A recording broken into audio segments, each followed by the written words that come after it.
program is the Active Center.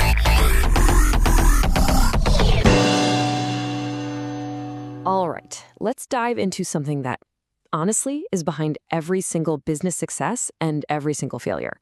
We're talking about the business environment, this whole collection of powerful, often invisible forces that can make a company soar or, well, cause it to stumble.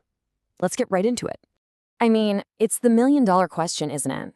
Why does one company make it big while another, seemingly similar one, just completely collapses?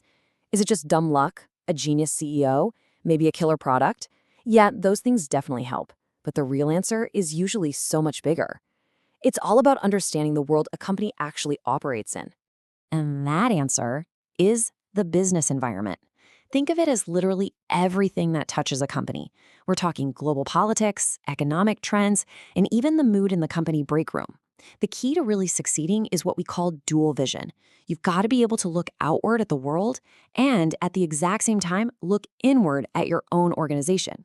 So first, let's look outward. These are the big, powerful currents that every single business is swimming in. And here's the thing, you can't change them, but you absolutely have to know how to navigate them to survive. First up, political factors. Basically, these are the rules of the game that are set by governments. We're talking about everything from tax laws and trade tariffs to all kinds of regulations that dictate exactly how you can and can't operate. And believe me, this connection is incredibly direct. A single new law can get passed, and suddenly a factory on the other side of the country has to spend thousands, maybe millions, on new equipment. It's a perfect example of an external force causing a very real, very immediate internal change and a brand new line item on the budget. Okay, next, let's talk about macroeconomic factors. So if political factors are the rulebook, these are kind of like the conditions of the playing field itself. It's the overall health of the economy that, affects pretty much everyone. And what's so fascinating is that a single economic trend doesn't affect all businesses the same way.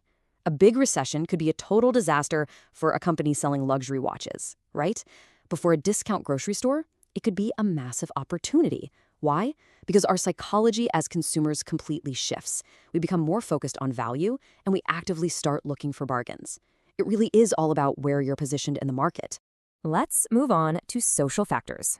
Now, this one is all about people.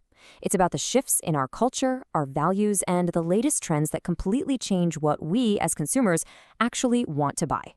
Just think about this for a second. A few decades ago, the idea of organic cotton might have sounded kind of niche, right? But today, it's a huge selling point for major brands. A simple change in public consciousness, a social factor, can literally force a huge company to rethink its entire supply chain just to stay in the game. And then, of course, there's technology. Oh man, this is the great disruptor. This is the force that can create brand new industries out of thin air while making old ones totally obsolete. Sometimes it feels like it happens overnight. I mean, you just have to look at what internet streaming did. For a company like Blockbuster, it was a death sentence, a company-ending threat. But for Netflix, it was the opportunity of a lifetime. The exact same technology created two completely opposite outcomes. It was a true technological tidal wave. Okay, so we've looked at the world outside. Now it's time to turn that dual vision inward and focus on the things that leaders and managers can actually control. First up is organizational culture. The easiest way to think about this is like it's the company's personality. Is it innovative and a bit of a risk taker, or is it more cautious and by the book? A strong customer-first culture, for example, isn't just a nice slogan for the wall. It leads directly to happier customers and way higher retention. It's real. Structure is another huge choice. Do you want a flat structure, like you see at a lot of tech startups, where info flows freely and people have a ton of autonomy? Or do you want a more vertical one, kind of like the military, with a super clear chain of command? One gives you speed, the other gives you control. And there's no single right answer, but it's a decision you have to make. And tied right into that is management structure. In other words, who gets to make the calls? In a centralized system, the top executives decide pretty much everything. That gives you a lot of consistency. But in a decentralized system, you empower local managers to make their own decisions, which lets you adapt way faster to what's happening on the ground. So you've got these uncontrollable forces on the outside, and you have all these controllable factors on the inside. The real magic, the absolute art of running a successful business, is managing both of those things at the exact same time.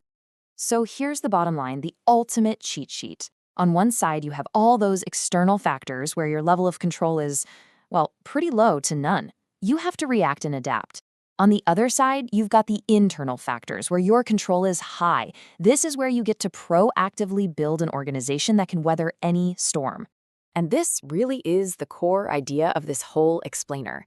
It's just not enough to have an amazing internal culture if some new technology is about to make your main product obsolete. And hey, it's not enough to spot a cool market trend if your organization is too slow and bureaucratic to actually act on. You need that dual vision. So I'll leave you with a question to chew on. Whether you're a CEO, an employee, or just a curious observer, try applying this framework to your own world.